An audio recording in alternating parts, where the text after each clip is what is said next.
Bienvenue sur Horizon Stoïque, là où chaque mot est une boussole pour traverser le chaos avec calme.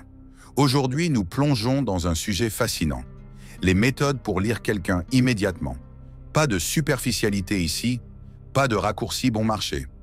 Nous allons explorer comment décoder les âmes, comprendre les intentions et percevoir les vérités cachées dans les gestes, les mots et les silences.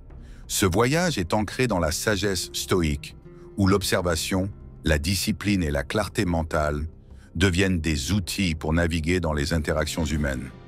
Préparez-vous à aiguiser votre esprit et à voir le monde autrement. Lire quelqu'un immédiatement, c'est d'abord accepter une vérité brute. Les gens révèlent qui ils sont à chaque instant, mais nous sommes souvent trop distraits pour le voir. Les stoïques nous enseignent que la réalité ne ment pas, contrairement à nos perceptions biaisées. Quand vous rencontrez quelqu'un, votre esprit peut être encombré par des jugements hâtifs, des préjugés ou des émotions parasites. Pourtant, la vérité est là, dans les détails. Prenez l'exemple de Marc Aurèle, qui écrivait dans ses méditations. Regarde les choses telles qu'elles sont, sans y ajouter tes propres couleurs. Pour lire quelqu'un, il faut d'abord se dépouiller de ses propres filtres. Commencez par observer le langage corporel. Les bras croisés ne signifient pas toujours une défense, mais souvent une tentative de se rassurer. Un sourire crispé cache parfois une tension, tandis qu'un regard fuyant peut trahir une insécurité ou une dissimulation. Mais attention, ne tombez pas dans le piège de l'interprétation hâtive. Les stoïques valorisent la raison. Un seul geste ne définit pas une personne. C'est l'ensemble des signaux, répétés dans un contexte, qui dessinent une image claire. Ensuite, écoutez les mots, mais surtout comment ils sont dits. Une voix tremblante peut révéler plus qu'une phrase bien tournée. Les gens mentent rarement de manière directe. Ils déforment, omettent ou surjouent. Sénèque disait « La parole est le miroir de l'âme ». Si quelqu'un parle trop vite, il peut chercher à convaincre plutôt qu'à communiquer. S'il répète certains mots, cherchez ce qu'il essaie de renforcer dans son propre esprit. Mais la vérité brute ne s'arrête pas aux signaux extérieurs. Elle exige aussi de comprendre les motivations. Pourquoi cette personne agit-elle ainsi? Quels sont ses désirs, ses peurs, ses besoins? Les stoïques nous rappellent que chaque être humain est guidé par une quête d'équilibre, même dans ses erreurs. Pour lire quelqu'un, mettez-vous à sa place, mais sans perdre votre objectivité. Imaginez ses luttes intérieures tout en restant ancré dans ce que vous observez. Cette discipline mentale demande de la pratique. Commencez par des interactions simples. La prochaine fois que vous parlez à quelqu'un, notez 3 choses, sa posture, son ton et un mot qu'il répète. Puis demandez-vous, qu'est-ce que cela révèle de son état d'esprit? Avec le temps, cette observation deviendra instinctive. La vérité brute, c'est que lire quelqu'un n'est pas un don mystique, mais une compétence forgée dans l'attention et la clarté. Les stoïques nous invitent à voir le monde tel qu'il est, sans illusion. Appliquez cette rigueur à vos interactions et les masques tomberont un à un. Lire quelqu'un immédiatement, c'est aussi comprendre l'héritage qu'il porte. Chaque personne est un produit de son passé, de ses expériences, de ses blessures et de ses triomphes. Les stoïques, comme Épictète, nous rappellent que nous ne contrôlons pas ce qui nous arrive, mais seulement notre façon d'y répondre. Quand vous observez quelqu'un, pensez à l'héritage invisible qu'il transporte. Une personne agressive peut avoir grandi dans un environnement où la vulnérabilité était punie. Quelqu'un qui cherche constamment l'approbation a peut-être manqué de validation dans son enfance. Cet exercice n'est pas une excuse pour justifier les comportements, mais une clé pour comprendre les motivations profondes. La gratitude entre ici en jeu. Soyez reconnaissant pour votre propre capacité à observer et à apprendre. Chaque interaction est une leçon, un miroir tendu vers votre propre croissance. Les stoïques valorisent l'idée que tout, même les rencontres difficiles, sert à nous améliorer. Imaginez une conversation tendue avec un collègue. Au lieu de réagir avec frustration, prenez du recul.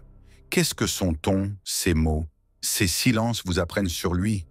Peut-être qu'il est sous pression, qu'il craint l'échec, ou qu'il reproduit un schéma appris il y a longtemps. En comprenant son héritage, vous désamorcez votre propre colère. Vous réalisez que son comportement n'est pas dirigé contre vous, mais qu'il est le fruit de son histoire. Cette perspective transforme votre façon de lire les gens. Elle vous rend plus patient, plus perspicace. Prenez l'habitude de poser une question mentale lors de chaque rencontre. Quelle histoire cette personne porte-t-elle? Cela ne veut pas dire fouiller dans son passé, mais reconnaître que ses actions sont des échos de son vécu. La gratitude, quant à elle, vous ancre. Soyez reconnaissant pour les leçons que chaque personne vous offre, même celles qui vous irritent. Sénèque écrivait « Il n'y a pas de vent favorable pour celui qui ne sait pas où il va. Votre destination, c'est la sagesse. Chaque interaction, bonne ou mauvaise, est un vent qui vous pousse vers elle. Entraînez-vous à voir l'héritage des autres, et vous lirez non seulement leurs actions, mais aussi leur humanité. Cette approche stoïque transforme vos observations en un acte de connexion profonde, où la compréhension remplace le jugement. Pour lire quelqu'un immédiatement, il faut être pleinement présent. Les stoïques insistent sur l'importance de vivre dans l'instant, car c'est le seul moment que nous contrôlons. Marc Aurèle disait « Confine-toi dans le présent ». Trop souvent, nous sommes ailleurs pendant une conversation, pris dans nos pensées, nos soucis ou nos téléphones. Pourtant, lire quelqu'un exige une attention totale. La présence consciente, c'est l'art de mettre de côté vos distractions internes et externes pour vous immerger dans l'instant. Imaginez que vous parlez à quelqu'un. Si votre esprit vagabonde, vous manquerez les micro-expressions, les hésitations, les indices subtils qui trahissent ces émotions. La présence consciente commence par votre propre corps. Redressez-vous, respirez profondément, ancrez-vous dans l'instant. Puis tournez toute votre attention vers l'autre. Regardez ses yeux, pas seulement pour maintenir un contact visuel, mais pour capter les émotions qui s'y reflètent. Les yeux sont rarement trompeurs. Une lueur d'inquiétude, un éclat de joie, une ombre de tristesse. Tout cela passe en une fraction de seconde. Ensuite, écoutez activement. Ne préparez pas votre réponse pendant que l'autre parle. Laissez ces mots vous atteindre sans filtre. Notez les silences, car ils sont souvent plus éloquents que les paroles. Une pause avant une réponse peut indiquer une réflexion, un mensonge ou une douleur cachée. La présence consciente vous permet aussi de capter l'énergie d'une personne.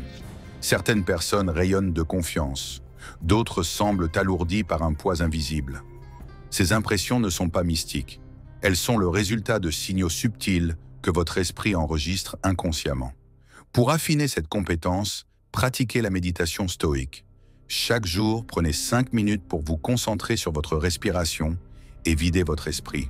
Cet exercice renforce votre capacité à rester centré lors des interactions. Vous pouvez aussi essayer un défi simple. Pendant une journée, engagez chaque conversation comme si c'était la première fois que vous rencontriez la personne. Oubliez vos jugements passés, vos attentes, et observez-la avec des yeux neufs. Vous serez surpris de ce que vous découvrez. La présence consciente transforme votre façon de lire les gens, car elle vous rend réceptif aux vérités qu'ils projettent sans le savoir. C'est un super pouvoir stoïque, accessible à quiconque choisit de vivre pleinement l'instant. Lire quelqu'un immédiatement, c'est aussi reconnaître la douleur qu'il porte. Les stoïques nous enseignent que la souffrance est universelle, mais que notre réaction face à elle définit qui nous sommes. Épictète disait « Ce ne sont pas les choses qui nous troublent, mais l'opinion que nous en avons ». Quand vous observez quelqu'un, cherchez les traces de sa douleur, non pas pour la juger, mais pour comprendre comment elle façonne ses actions. Une personne sarcastique peut utiliser l'humour pour masquer une blessure. Quelqu'un qui domine une conversation peut craindre de ne pas être entendu. Ces comportements sont des armures forgées dans la douleur. Les lire, c'est voir au-delà de la surface. Mais accepter la douleur des autres demande d'abord d'accepter la vôtre. Les stoïques nous invitent à regarder nos propres souffrances avec courage, sans les fuir ni les exagérer. Si vous êtes en paix avec vos propres luttes, vous serez plus à même de percevoir celles des autres sans projeter vos propres insécurités. Par exemple, si quelqu'un vous parle avec arrogance, votre première réaction pourrait être l'irritation. Mais prenez une seconde pour réfléchir. Et si cette arrogance était une façade pour cacher une peur d'être ignoré? Cette perspective change tout. Vous passez du jugement à la compréhension.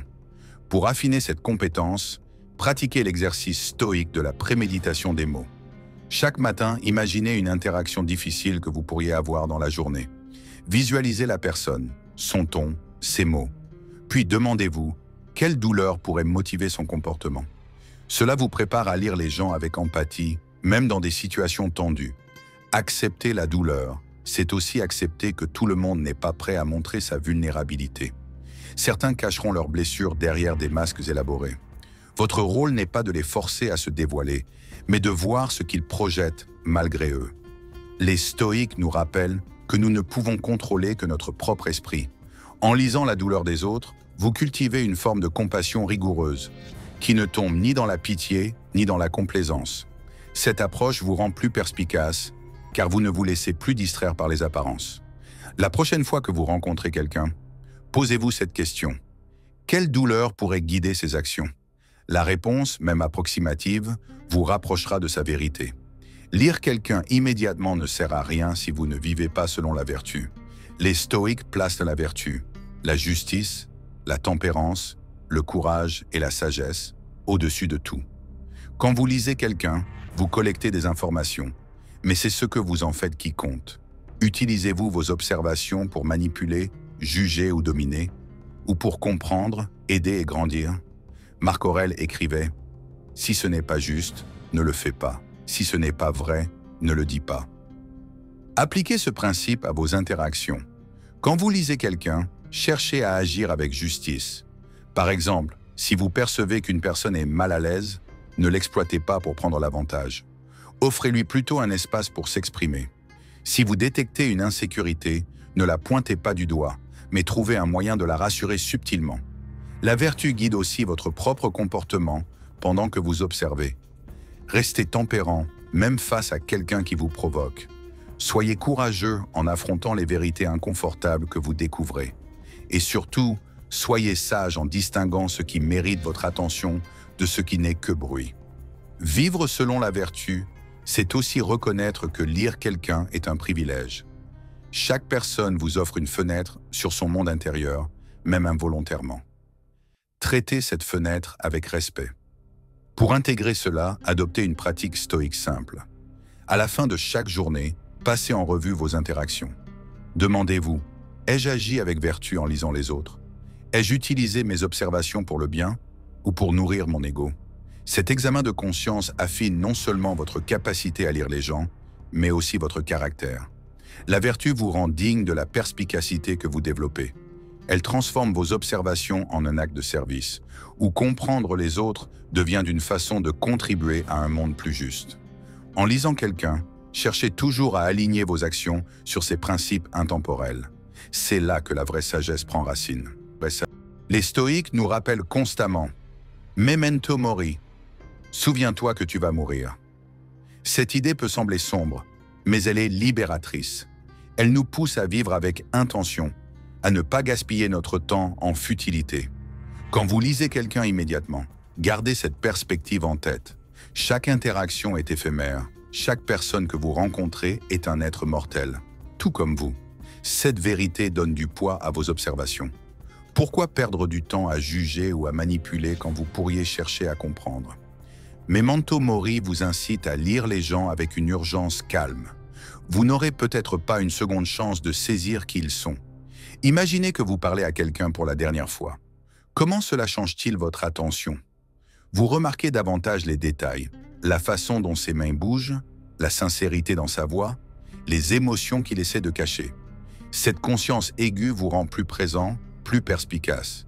Les stoïques utilisaient memento mori pour se recentrer sur l'essentiel. Appliquez cela à vos interactions.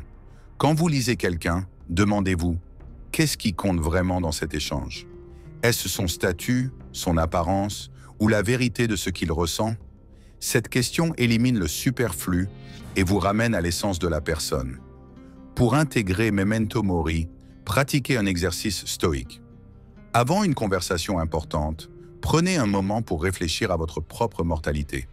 Cela peut être aussi simple que de vous dire « Cette rencontre est un cadeau temporaire ». Cette pensée vous pousse à observer avec plus de soin et à agir avec plus de cœur.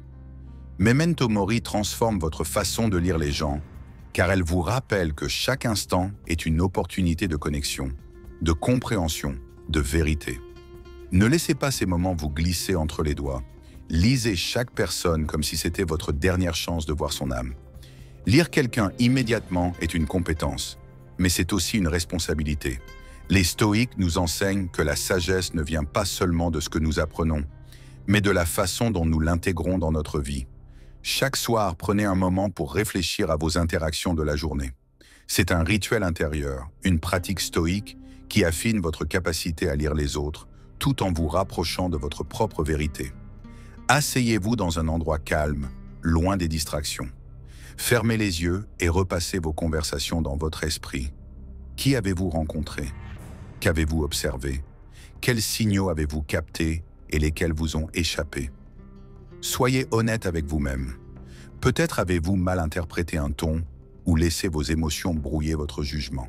Ce n'est pas un échec, mais une leçon. Sénèque disait « Tant que tu vis, continue d'apprendre à vivre ». Ce rituel est votre laboratoire d'apprentissage. Posez-vous des questions précises. Ai-je été pleinement présent? Ai-je vu au-delà des apparences? Ai-je agi avec vertu face à ce que j'ai perçu? Notez vos réponses, si possible, pour suivre vos progrès. Ce rituel ne se limite pas à analyser les autres. Il vous force à vous regarder en face. Quand vous lisez quelqu'un, vous vous lisez aussi. Vos réactions, vos jugements, vos erreurs révèlent de vos propres forces et faiblesses. Par exemple, si vous avez ressenti de l'impatience face à quelqu'un, demandez-vous, était-ce à cause de son comportement ou de votre propre état d'esprit? Cette introspection stoïque vous rend plus lucide, non seulement sur les autres, mais sur vous-même. Avec le temps, ce rituel deviendra un ancrage. Il vous aidera à transformer vos observations en sagesse pratique. Vous ne lirez plus les gens pour le simple plaisir de décoder, mais pour grandir et aider ceux que vous rencontrez. Intégrez ce rituel dans votre routine, même pour 5 minutes par jour. C'est un investissement dans votre clarté mentale, votre empathie et votre discipline. Les stoïques savaient que la vraie transformation vient de l'intérieur. Faites de ce rituel votre boussole pour naviguer dans le chaos des interactions humaines. Nous voici à la fin de ce voyage à travers les méthodes pour lire quelqu'un immédiatement. Ce que vous avez appris aujourd'hui n'est pas juste une série de techniques, mais une philosophie de vie ancrée dans la sagesse stoïque. En cultivant la vérité brute, en reconnaissant l'héritage des autres, en vivant avec présence consciente, en acceptant la douleur, en agissant avec vertu, en gardant memento mori à l'esprit et en pratiquant un rituel intérieur, vous ne faites pas que lire les gens. Vous transformez votre façon d'exister dans le monde. Chaque interaction devient une opportunité de sagesse, de connexion, de croissance. Les stoïques nous rappellent que la vie est un art et que lire les autres est une partie de cet art. Mais cet art demande de la pratique, de la patience et un engagement envers la vérité. Alors, prenez ce que vous avez appris et mettez-le en action dès aujourd'hui. La prochaine fois que vous parlerez à quelqu'un, observez avec intention, écoutez avec cœur et agissez avec vertu. Vous serez surpris de la profondeur que vous découvrirez chez les autres et en vous-même. Si ce contenu vous a inspiré, prenez une seconde pour laisser un pouce bleu, vous abonner à Horizon Stoïque et partagez vos réflexions dans les commentaires. Dites-nous, quelle méthode allez-vous essayer en premier? Votre engagement fait vivre cette communauté de chercheurs de vérité. Continuez à traverser le chaos avec calme et à bientôt pour un nouveau voyage stoïque.